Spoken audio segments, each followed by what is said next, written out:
اگر کسی شخص نے مذاق میں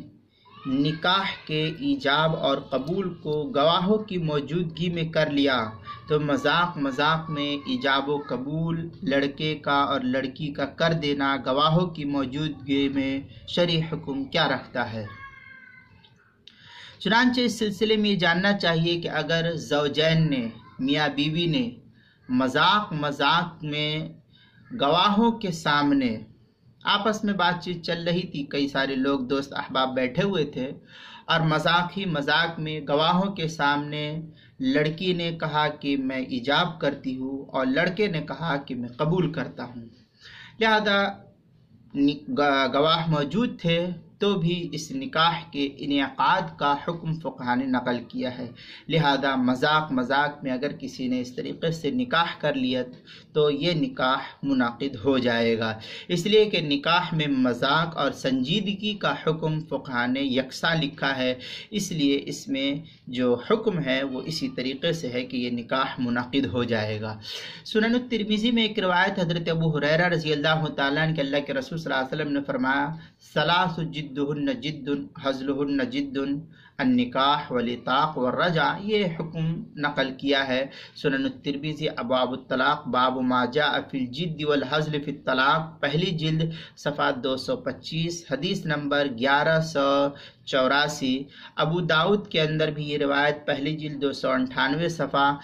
حدیث نمبر 2194، مکتبہ اشرفی بک ڈیپو دیوبند کا چھپا ہوا نسخہ، سنن ابن ماجہ کے صفحہ 147 حدیث نمبر 2039 ہے، جو مکتبہ اشرفی بک ڈیپو دیوبند کا چھپا ہوا نسخہ ہے۔ الہٰ السنن کے اندر حضرت عبداللہ ابن مسعود رضی اللہ تعالیٰ عنہ کی ایک روایت ہے کہ ان النکاح جدہ ولعبہ سواء، یہ اس طریقے کی عبارت الہٰ السنن 11ویں جلد 133 صفحہ جو کراچی کا چھپا ہوا نسخہ ہے اس کے اندر، اور بیروت کا جو چھپا ہوا نسخہ ہے اس کی 11ویں جلد 153 صفحہ، فیض القدیر چھٹی جلد اس کے 780 صفحے پر، اس کے 280 صفحے پر نہیں 2780 صفحے پر فیض القدیر کا جو چھٹی جلد ہے اس کے 280 صفحے پر ہے۔ حدیث نمبر ہے 3451 نمبر، جو نزار مصطفیٰ الباز مکۃ المکرمہ کا چھپا ہوا ہے، اس کے یکجا مجلد جو نسخہ ہے اس کے چھٹے حصے میں صفحہ نمبر 2780 پر حدیث نمبر 3451 نمبر ہے۔ پھر الہٰ السنن کے اندر علامہ ظفر احمد عثمانی رحمۃ اللہ علیہ نے امام ابو حنیفہ رحمۃ اللہ علیہ کا قول بھی اس طریقے سے نقل کیا ہے، قال ابو حنیفہ فی نکاح اللعب والہزل انہ جائز کما یجوز نکاح الجد، اس طریقے کی عبارت جو ہے الہٰ السنن کی 11ویں جلد صفحہ 133 پر جو کراچی کا چھپا ہوا نسخہ اس کے اندر، بیروت کا چھپا ہوا نسخہ اس کی 11ویں جلد صفحہ 152 پر، اور اسی طریقے سے فتح القدیر کے اندر بھی نقل کیا ہے، ینعقد النکاح من الحازل، فتح القدیر تیسری جلد صفحہ 190 پر جو زکریا بک ڈیپو دیوبند کا چھپا ہوا نسخہ ہے۔ الہٰ السنن میں کتاب الحج کے اندر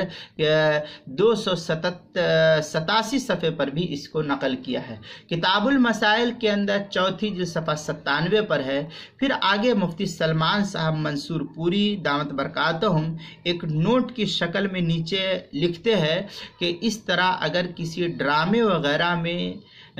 غیر شادی شدہ عورت نے فرضی طور پر منکوحہ بن کر نکاح کو قبول کر لیا تو یہ نکاح بھی شرعاً منعقد ہو جائے گا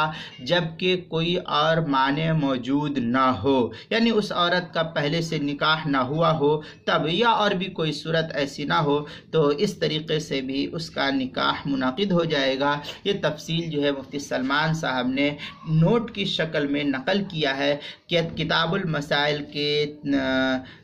چوتھی جلد صفحہ 97 پر اس کے اندر اس کو دیکھ سکتے ہیں۔